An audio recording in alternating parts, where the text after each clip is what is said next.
Hello, everybody. My name is Graham Elwood, and you are watching the Political Vigilante, the one and only. There is only one Political Vigilante, ladies and gentlemen. There is only one YouTuber that has vegan guns and goes surfing and wants to take down the ruling class and has hosted game shows and been into war zones. There is only one.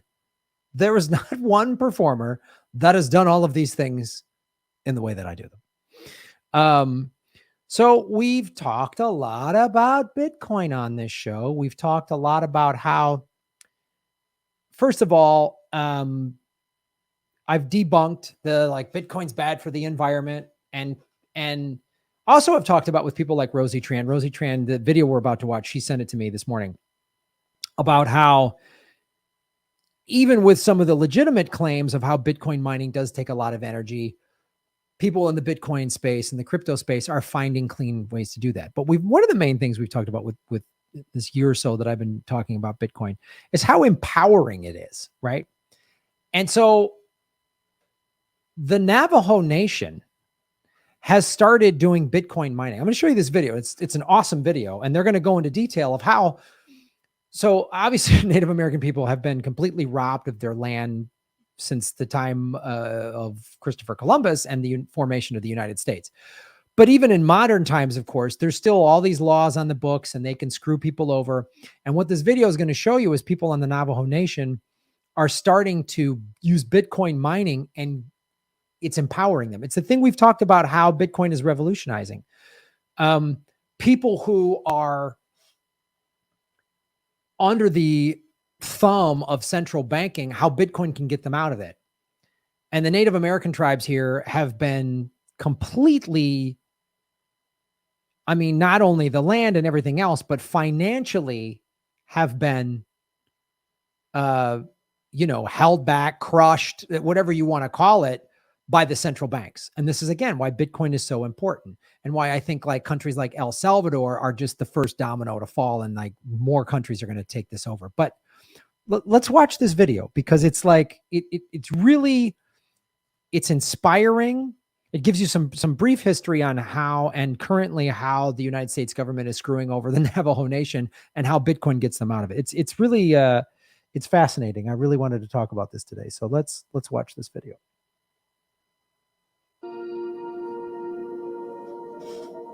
When I talk about systems, treaty, trust land, that's all U.S. government. They are not our friends. Federal government took all the land rights away from the Navajo people. So a Navajo person can't own the land that their home's on. If you don't own the land, how do you borrow the money to build the house on the land, right? Did you know that? I just out of the gate. Did you know that it's the Navajo Nation, it's the Navajo people's land, but they can't own land, they own property on their own land. That law is in effect today, 2021. That shit drives me, it makes me so mad. There's so many laws like that today that were put on the books in whatever the 17 or 1800s that today are just unjust. It's unbelievable. Like that, just hearing that when I watched this video, I was like, you got to be kidding me. This is when you talk about systemic racism, these are laws on the books in the system to prevent, specifically in this case, but all Native American people, but specifically the Navajo Nation, from people in the Navajo tribe cannot own property on their own land. That sounds anti-American, doesn't it? That sounds like something they would do in one of those evil countries like China or Russia. Sorry, I had to talk about that for a second. When the word Bitcoin came out, then, it was, of course, the younger people said, oh, okay, yeah, I know what you're talking about. I'm just like, what? What is this? At first glance, there's little connection between the Navajo Nation, the largest Native American reservation, and Bitcoin. But a quick look at the numbers show how the current financial system hasn't played in the Navajos' favor, something Bitcoin attempts to solve for everyone. 48% of Navajo are unemployed. 40% don't have running water, 32% live off the grid, while 1 in 3 Navajo live below the poverty line. We're considered like an energy colony. We're naturally resource rich, but the people still don't really benefit from that. Other people have benefited. Huge. Does that sound familiar? Gee, I wonder, has America done that with other countries around the world? We're doing that here on American soil with Americans, right? People of the Navajo Nation are also American citizens, and we're supposed to be the land of the free and everything's equal. Oh, pull yourself up by your bootstraps. How? It's the same thing. This is the United Corporations of America treat everybody the same way, and they're treating the Navajo people just like they would anyone else in a poor third world country, because they've created, the United States government has helped create poor third world conditions. You just saw the statistics. 1 in 3 people live under the poverty line. Supplies of untapped energy live under the desert rock. But the world is moving on from coal, leading the Navajo, the owners of multiple decommissioned power plants, strip mines, and cases of black lung. And then there's the banking side of the story. The Navajo and the U.S. financial sector have a complicated history, perhaps best exhibited by the 2019 case between the Navajo Nation and Wells Fargo. Here, the Navajo sued and won against the banking giant for predatory practices committed against its Navajo clients. They're always trying to exploit the people out of their money. And sometimes I think like, okay, these are business opportunities, but it's also perpetuating like this poverty in our communities. We're a nation working with the nation of United States, but they will not recognize that sovereign to sovereign agreement when it comes to US currency. So they want complete control. In the wake of the great financial crisis of 2009, something new popped onto the scene: Bitcoin. Described as peer-to-peer electronic cash and magic internet money alike, Bitcoin offered a solution to the broken banking system and excessive government money printing many pinned as key reasons for the Great Recession. And while most people were becoming acquainted with Bitcoin in 2017, a small Canadian firm named Westblock approached the Navajo about an unconventional idea: bringing mining back onto their reservation. Bitcoin mining is like a lottery that uses special purpose computers to mint new Bitcoin. It's a process that's energy intensive by nature, leading to near endless headlines warning against Bitcoin's energy usage. But this energy use has a purpose. What mining does is secure a new form of money native to the internet and without a central party like the US government. Instead of soldiers, airplanes, and foreign invasions keeping a money system secure, Bitcoin uses a decentralized and global network of miners. These miners protect the network from attacks like a firewall, ensuring that Bitcoin's monetary rules are the same for every player. Mining makes internet money possible. Luckily, the Navajo people have in abundance what Bitcoin mining needs more than anything else: reliable energy. And not just coal power, but renewable energy. In August, Westblock broke ground on yet another section of the mine. And due to Bitcoin's natural demand for reliable, cheap energy, the Bitcoin mine is incentivizing renewables to be built on Navajo country to replace coal. 59% of the mine's energy is pulled from a new solar farm just south of Monument Valley. Navajo Tribal Utility Authority President Walter Haas helped negotiate the deal to bring Bitcoin mining back onto the reservation. Navajo Generating Station power plant closed down. We also provided power to the mine, one of my largest, if not largest, consumer of electricity. So I had excess electricity that I still had to pay for and deal with, right? Now I want to build renewable energy to replace my lost coal resources that are throughout the nation. I need somebody to consume that renewable energy resource. On a social level, the mine opens up a world previously unattainable as well. Most Navajo live in small, matriarchal communes. The reluctance to leave home decreases opportunities for higher-paying employment off the reservation. But Bitcoin mining may be changing this dynamic by employing Navajo energy on Navajo land. There's not a whole lot of employment choices here on the reservation, and this gives me a chance to provide for my children. Of course, one mine is only a step. But it's clear, Bitcoin mining helps answer the energy problems the Navajo people have faced over the decades. Others are taking notice too, with more mines scheduled to come online in the coming months. As for financial inclusion, it remains to be seen if Bitcoin can answer the call. In reality, that depends on the Navajo people's willingness to adopt something like Bitcoin. But it's apparent the seed is taking root. If the US government system is not working for us, what would that look like here on Navajo? What would that currency look like?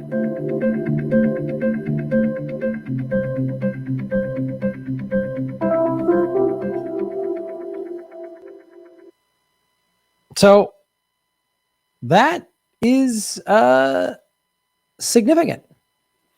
So we learned several things in there. We're learning how the central banks are trying to keep the Navajo people down. But this is one of the things we've talked about with Bitcoin. The first time we had Rosie Tran on the show, of how it empowers people in third world countries, people who don't have access to traditional banking.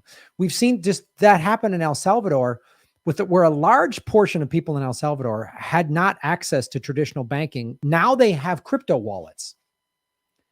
And so we're talking about specific mining. So within the Navajo culture, people like to stay at home. They live in intergenerational, as they said, homes, and they don't want to leave the reservation, but there's not good jobs on the reservation until now.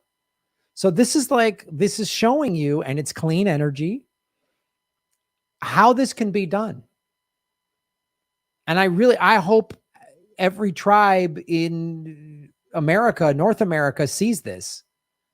I mean, really, any indigenous tribe anywhere in the world that's had some colonizer stick it to them, I hope they look at this. This is the power of Bitcoin. It is decentralized. This is why the central banks are so they're flipping out. They're trying to stop it, but they won't be able to. As Max Kaiser said, you can't change Bitcoin. Bitcoin changes you. So I really thank Rosie Tran, my friend and friend of the show, for sending me this video this morning so that we could just talk about this today. Share this out. Look what's happening. It's green, it's getting people jobs, and it's financially empowering people and getting people out from the central banks. This is why it's so critical. This is why I've been talking about this. Last summer, when I started converting my Ray tokens from Rockfin into Ethereum and into Bitcoin, and then my Bitcoin went up from $9,000 to $11,000. And I was like, whoa. And I wiped out some credit cards, and I was like, I'm out from the central banks. I don't have their credit anymore. I got a car loan through my credit union, a car loan for my electric car. That's all I got. Get out from underneath, folks. I'm saying, do your own research, figure out, learn about Bitcoin yourself. If you're new to it, I don't get it. Everyone is like that. Everyone's like that woman in the video. It's like, the kids get it, but I didn't. I was like that. I needed it explained to me numerous times. That's why I say go to bitcoin.com. They have a YouTube channel, and they have a Bitcoin 101 playlist. It's about 6 or 7 videos. They're all maybe 3-4 minutes long. They're easy. I needed to be told like a child, imagine Bitcoin's like a horsey that rides into it. I needed to be talked to that way, with animated characters and big graphics on the screen. That's how I needed to have it explained to me. So it's and just keep watching. I watch at least 1 or 2 Bitcoin videos or crypto videos a day to increase my financial knowledge, because they want us uninformed. They want us just all right, I don't know, I'll get some job and rack up debt and work for their crappy system. This is the best I can do. We've got all these people not going back to work because they learned in the pandemic, I don't want to work for these crappy companies. I don't want to get shitty wages and no health benefits and no retirement and no future, no nothing. Bitcoin can give you those things. It is the single greatest opportunity for regular people to have financial freedom. So they're doing it on the Navajo Nation. You can do it. I can do it.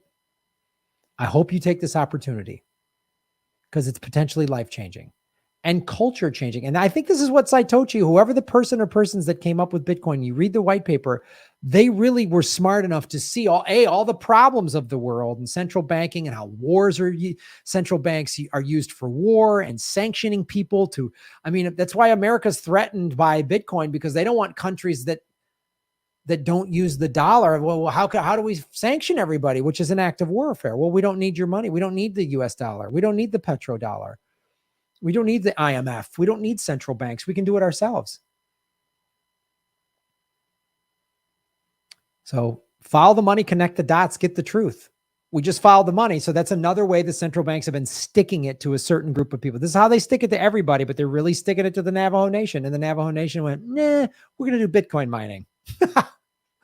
Right on. Thanks for watching. Shave your knuckles for justice. You're making Gotham great again. Boom. Hey, everybody. Thanks for watching. We are still in our 9th month of demonetization from YouTube. So support what we're doing at patreon.com/Graham Elwood or rockfin.com/Graham Elwood, which is a blockchain cryptocurrency platform. It's free to sign up, and there's a premium level at $10 a month. And for that, you get everybody on the platform's premium content. Myself, Lee Camp, Ron Placone, Jimmy Dore, Whitney Webb, Kim Iverson, Abby Martin, and many, many others. You can also support what we're doing at Venmo at Graham-Elwood. And go to GrahamElwood.com. We have a PayPal button and a P.O. box. I also have crypto wallets, which are all in the show notes. Thanks for supporting what we do.